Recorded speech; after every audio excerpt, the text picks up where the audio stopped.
Desa Setiawaras memiliki salah satu objek wisata yaitu Goa Ranggahulu. Namun, kurangnya kesadaran masyarakat menjadi salah satu hambatan dalam pengembangan tempat wisata ini.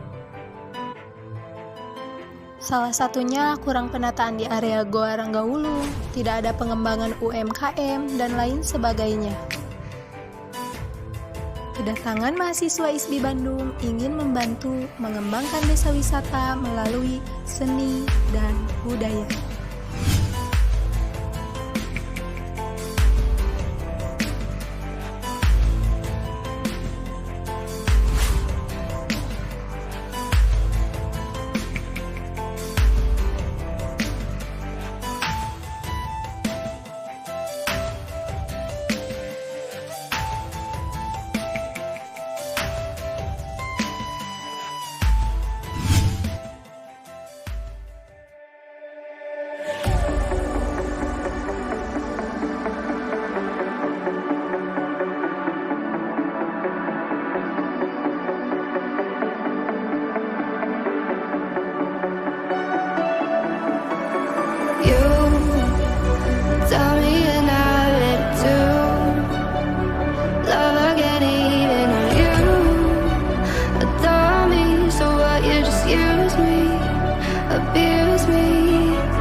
Bersenang-senanglah karena waktu ini akan kita banggakan di hari tua.